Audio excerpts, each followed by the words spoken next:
Maayong adlaw mga guys, mao di ay ni ang atong ganap pag February 14, nag-duty di ay taana pagkabuntag. Unya while ga-duty, naka-decide ta nga bisitao nato ang atong langging Boss Ibet boss. Shout out Boss Ibet, amping dia boss. Bitaw si Boss Hazel bitaw ang atong langging. Pag humana mug tour sa Oslo mga guys, around 1 PM naka-depart nami ug paingon nami ana sa mga side trips mga guys. Ug shout out dahino sa atong gwapo nga driver, Sir Jonel de la Serna. Smooth na kaayo ang atong biyahe mga guys, kay maayo kaayo ang atong driver. Mga 120 ang kurbada. Bitaw joke ra mga guys.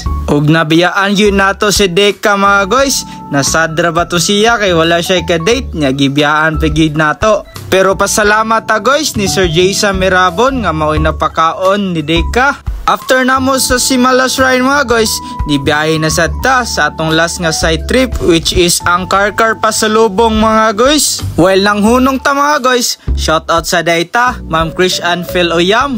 Amping kanunay ma'am sa imong mga lakaw. After pamalit og pasalubong sa atong bisita mga guys, dibiyahe na ta paingon sa Cebu City. Og nagabhian gyud ta mga guys kay perting trapika sa SRP. Walay idea ang akong uyab ani mga guys kung asan ako ug unsa nga akong plano. Ug ang drop off sa atong bisita mga guys kay adto sa SM Cebu City kay joiners ang ilahang gi-avail mga guys. Pag abot sa SM Cebu City mga guys, ako nang gisultian ang akong uyab kung asa ko kay nakonsensya ko mga guys kay sigir ko pamakak sa iyong mga pangutana. Pag abot sa Bayfront Hotel mga guys, ninaog na sad ko kay naay gi-drop off nga bisita mga guys ug atbang rasad di na sa SM Cebu City. Pag abot na ko diha mga guys, nagbook na ko og masakyan paingon sa akong uyab. After pila ka minuto mga guys, niabot na ang atong masakyan. While paingon dito mga guys, nakahunaw na tanong nga mapalit og flowers pero wala lang tanihangyo ni Kuya Driver kay murag na ay gidalian perti man kaayong kusuga. So naka-decide na lang ko nga mapalit og flowers inig abot sa ilaha and nag-expect sad ko mga guys nga daghang na maligya dapit sa ilaha.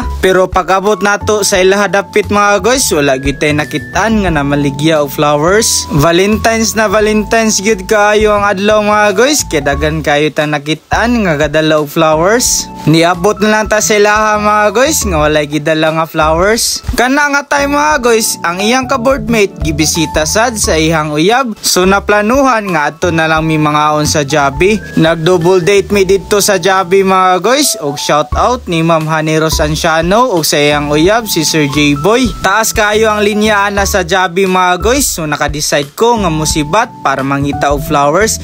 Og nakakita gyud tag flowers sa gawas mga guys. Og nipalit dayon ta, dayon ni balik dayon ta sa Jabi. Pero walay idea ang uyab nato ani mga guys kay ni alibay ta nga mulingkod kay kapoy kaayo sigig barog. Naglinya pa nga atong uyab ana nga tay mga guys kay wala pa siya ka order og nilahos na lang ta sa table para taguan ang flowers. Og ang atong kasabwat ana guys si Ma'am Haneros Anciano. Human niya order mga guys, namalik namin sa table og mao na ni ang time nga ipagawas ang flowers. As you can see mga guys, nitanaw siya sa akong cellphone pero ni chat si Ma'am Haneros Anciano mga guys nga mag-video ko na siya og nakabasa ang atong uyab. Mission field success ang atong gibuhat mga guys kay lipay man pud kaayo ang atong uyab sa nahitabo. Medyo dugay gid na luto ang atong gi-order mga guys kay perti man kayong daghan na sa taw. After mga 30 minutes mga guys, nangaon na taana kay naabot na ang atong gi-order. After pangaon mga guys, nanguli nami naka-decide mi nga maglakaw ra kay perti kayo namong busuga. Ang ikaduha, walking distance ra ang paingon sa ilaha. So ang atong uniform sa Oslo mga guys, naabot gyud sa syudad. Kay wala gyud tay gidala maskin usa ka sinina kay kalit-kalit ra gyud na nga desisyon mga guys. Pag abot sa ilaha mga guys, naplanuhan nga magtagay pang pakatulog. Kita mo ni ganer ana mga guys para di ta mahubog. Pero ang ending, kita mo una nga nahubog. Wala mong gutan na anad og inom. Maura to mga guys. Bye bye!